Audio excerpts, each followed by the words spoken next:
Крупный пожар на заводе по производству автомобильных комплектующих в Южной Корее. Зима в Приморском крае не хочет уходить и вновь напомнила о себе. Циклон Тереза на Канарские острова принес сильные ливни и даже снег. Все это в сегодняшнем выпуске. В южнокорейском городе Тэджон произошел крупный пожар на заводе по производству автомобильных комплектующих, обернувшийся масштабной спасательной операцией и многочисленными жертвами. Возгорание началось в рабочее время, когда на территории предприятия находилось около 170 сотрудников, что привело к стремительному росту числа пострадавших в условиях сильного задымления и быстрого распространения пламени по производственным цехам. Согласно последним данным, травмы различной степени тяжести получили 53 человека, при этом состояние 35 из них оценивается медиками как тяжелое из-за глубоких термических ожогов и отравления продуктами горения.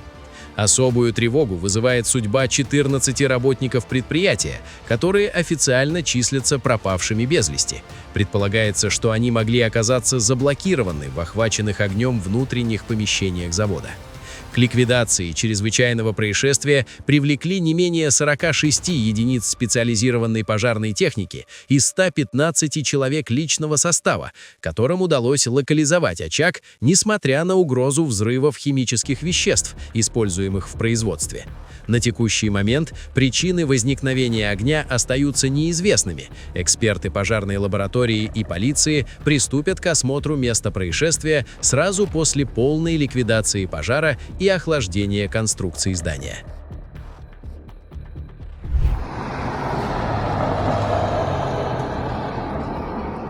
Весна в Приморском крае решила взять паузу. Мощный циклон, пришедший со стороны Северного Китая, накрыл регион плотным снежным одеялом.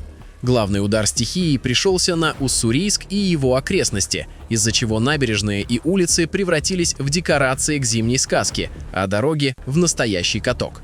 Ситуация на трассах оказалась критической. Из-за сильного снегопада видимость местами упала практически до нуля. Сообщения о массовых авариях поступали из пригорода одно за другим, что заставило службы полностью перекрыть движение по объездной дороге Уссурийска.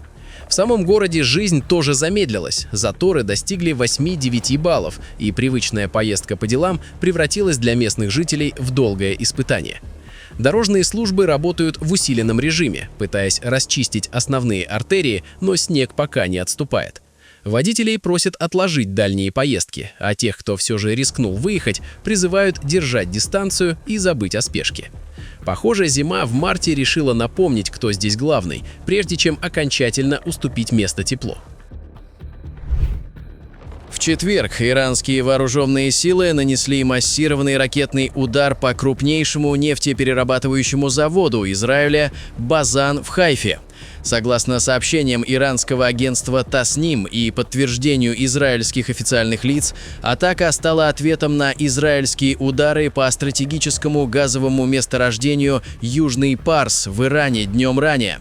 В результате на территории промышленного объекта возник крупный пожар и произошло повреждение электроподстанции в Хаифском заливе. В различных районах Хайфы и ее пригородах начались перебои с подачей электричества, а над городом поднялся густой столб черного дыма. НПЗ «Базан» является критически важным инфраструктурным узлом, обеспечивающим до 60% потребностей Израиля в бензине, дизельном и авиационном топливе с мощностью переработки около 197 тысяч баррелей в сутки.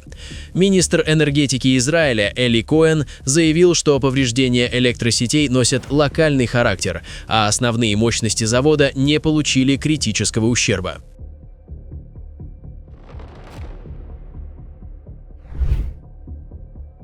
Весенний отдых в Египте внезапно сменил декорации. Вместо лазурного моря и яркого солнца на популярные курорты обрушилась песчаная буря. В Хургаде и других районах побережья Красного моря сейчас не до загара. Густые облака пыли из западной пустыни буквально поглотили горизонт, превратив цветущие отели в туманные оранжевые пейзажи. Туристы вынуждены массово покидать пляжи и возвращаться в номера. Купание в море и морские прогулки официально под запретом, а зеленые лужайки и бассейны стремительно заносит песком.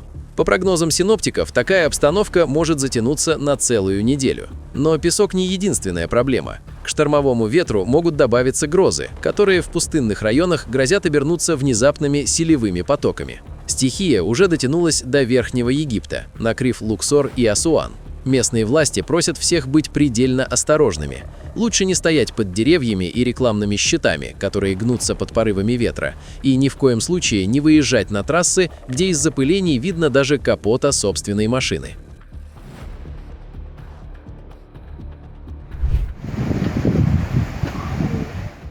Если вы думали, что на Канарских островах всегда вечное лето, то шторм Тереза готов с вами поспорить. 19 и 20 марта архипелаг превратился в настоящую полосу препятствий. Вместо коктейлей у бассейна туристам и местным жителям пришлось доставать теплые куртки и спасать автомобили от наводнений. Основной удар приняли на себя Тенерифе и Гран-Канария. На вершине вулкана Тейде и в окрестных горах намело столько снега, что пейзажи стали больше напоминать швейцарские Альпы, чем Атлантику.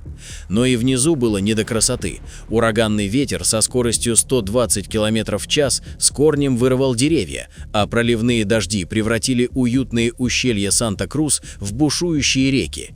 Не обошлось и без настоящего экстрима. В районе Бока-Кангрехо гигантские волны заблокировали нескольких человек прямо на берегу. Спасателям пришлось проводить сложную операцию, чтобы вызволить их из водяного плена. Тем временем около 1200 жителей Вадехи и Гальдаре остались без света.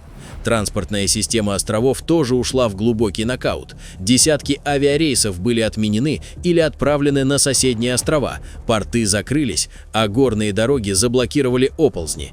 Сейчас Тереза потихоньку уходит, оставляя коммунальщикам горы работы, а туристам уникальные фото заснеженных кактусов.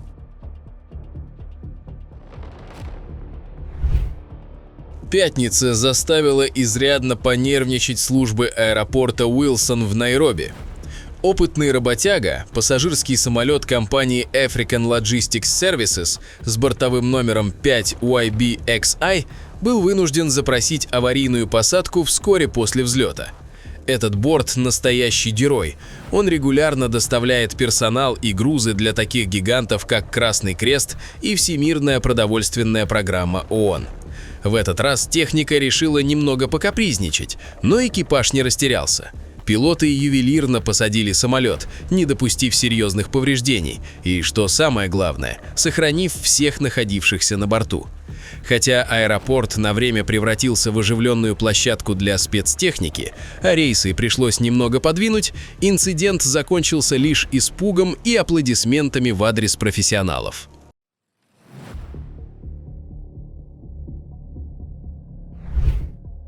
На острове Реюньон в Индийском океане пятница выдалась по-настоящему горячей. Знаменитый вулкан Питон-де-ла-Фурнес решил, что спокойного течения лавы недостаточно, и начал извергать ослепительные огненные фонтаны высотой в несколько десятков метров. Картина выглядит так, будто природа устроила масштабный праздничный салют прямо из недр Земли. Темп событий заметно ускорился. Сейчас вулкан выдает впечатляющие 22 кубометра раскаленной массы в секунду. Свежие лавовые потоки, словно огненные змеи, уверенно прокладывают себе путь через густые заросли и застывшие старые слои, стремясь к побережью.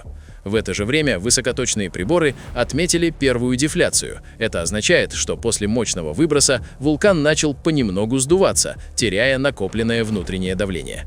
Несмотря на это, активность остается очень высокой, а небо над Реюньоном окрашено в багровые тона. Пока ученые внимательно следят за приборами, туристы и местные жители издалека любуются этим невероятным зрелищем, которое еще раз напоминает, кто на острове настоящий хозяин.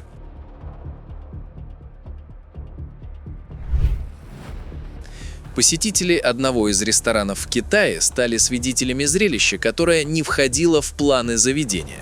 Робот, чьей основной обязанностью было развлекать гостей легкими танцами, внезапно решил сменить репертуар. Вместо грациозных движений железный аниматор выдал настолько бешеную пляску, что она быстро переросла в настоящий дебош. В какой-то момент электронный танцор явно потерял связь с реальностью. Он начал крушить мебель и сбивать со столов дорогую посуду. Утихомирить разбушевавшуюся железяку оказалось непросто. На помощь бросилась вся команда ресторана. Несколько официантов и администратор буквально вцепились в дебошира, пытаясь его оттащить подальше. В итоге совместными усилиями артиста удалось обезвредить и отправить на технический осмотр. Похоже, парню просто нужен банальный отпуск.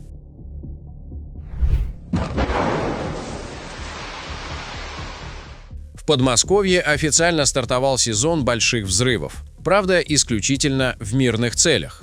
Подразделения МЧС вышли на подмосковные реки, чтобы устроить льду настоящий разнос.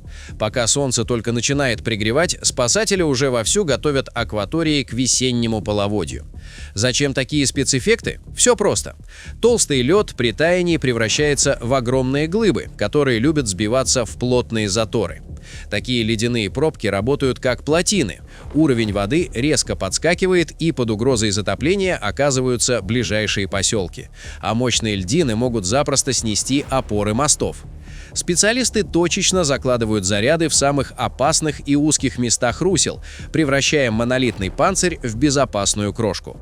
Грохот стоит приличный, зато река вскрывается плавно, и вода уходит, не заглядывая в гости к дачникам.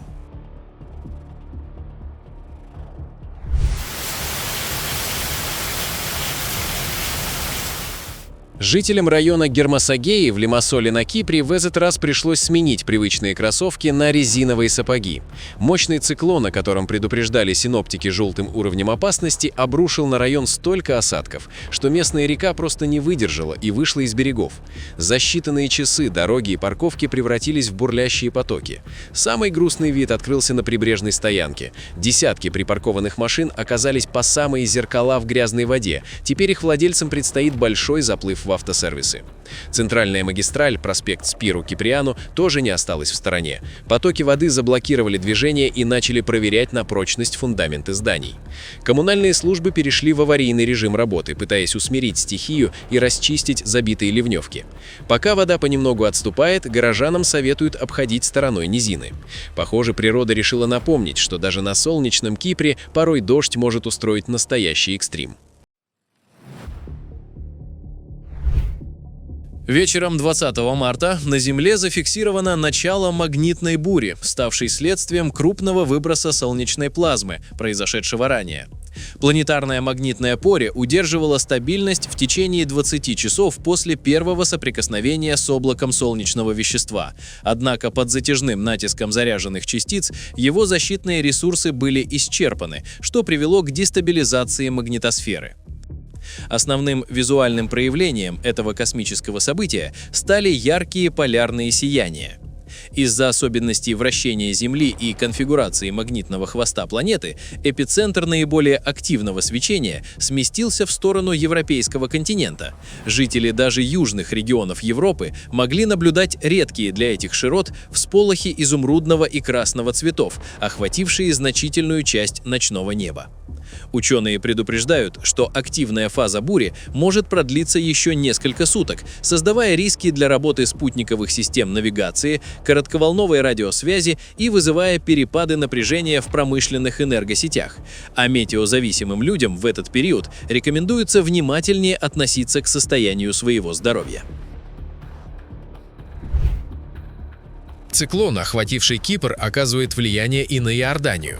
Мощная и влажная воздушная масса, принесшая низкое давление, устроила в городе Зарка настоящий водный аттракцион. Уровень воды подскочил настолько быстро, что на главных городских артериях движение практически замерло. В список самых затопленных мест попали улица Армии в районе торгово-промышленной палаты, знаменитая 36-я улица, а также улицы Фильтров и Аль-Карама. Теперь они больше напоминают венецианские каналы, чем привычные автомобильные дороги.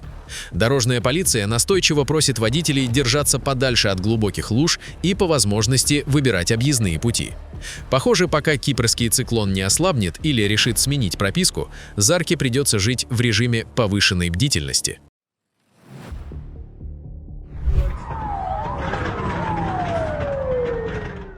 подмосковном поселке Андреевка под Солнечногорском вчера выдался по-настоящему жаркий день. Около часа дня на местном строительном рынке «Стройрай» вспыхнул пожар, который мгновенно превратился в ЧП регионального масштаба. Пламя, подпитываемое стройматериалами, быстро распространилось на внушительные 5000 квадратных метров. Ситуация стала критической, когда огонь, уничтожив несколько павильонов, решил перекинуться на стоящий рядом торговый центр. Над поселком поднялся столб густого черного дыма, который был виден даже из соседних районов.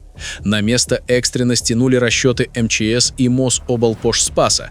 Перед бойцами стояла непростая задача – не дать пламени окончательно захватить торговый центр и отсечь огонь от соседних построек. К счастью, слаженная работа спасателей принесла плоды. Самое главное и добрая новость – пострадавших нет, все вовремя успели покинуть опасную зону. Сейчас огонь ликвидирован, но вовсю кипит работа экспертов. Солнечногорская прокуратура взяла дело под личный контроль. Специалистам предстоит провести тщательную пожарно-техническую экспертизу, чтобы понять, что стало искрой для этого масштабного пожара – старая проводка или чья-то неосторожность. Вчера наша планета прошла точку весеннего равноденствия. В этот момент центр Солнца пересек небесный экватор, перебравшись из южного полушария в наше северное. Самое зрелищное в этом событии – работа так называемого «терминатора». Нет, это не герой Арнольда Шварценеггера, а гигантская линия светораздела, которая вчера разделила Землю ровно на две равные части – светлую и темную. День и ночь на всей планете стали практически одинаковыми по продолжительности, установив на сутки идеальное равновесие. Теперь правила игры меняются. В южном полушарии потихоньку достают теплые свитеры и готовятся к осени. А у нас все наоборот. С каждым днем Солнце будет отвоевывать у ночи по несколько минут, уверенно ведя нас навстречу лету. Этот светлый марафон продлится до 21 июня, дня летнего солнцестояния, когда день станет максимально длинным, а потом все пойдет в обратную сторону.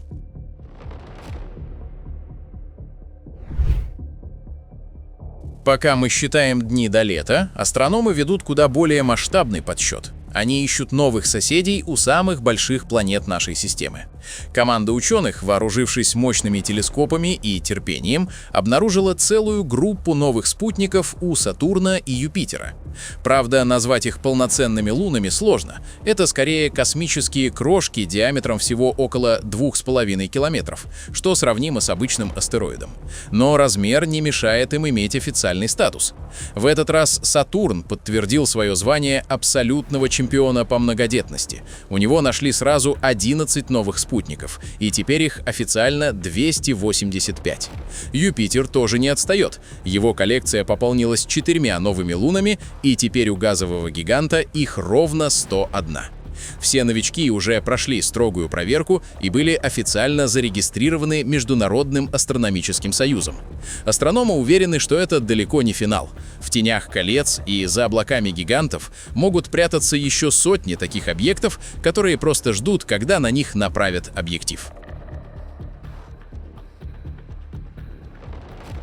Друзья, на этом наш выпуск завершен. Будем рады видеть вас снова. Подписывайтесь и до встречи завтра в новом выпуске.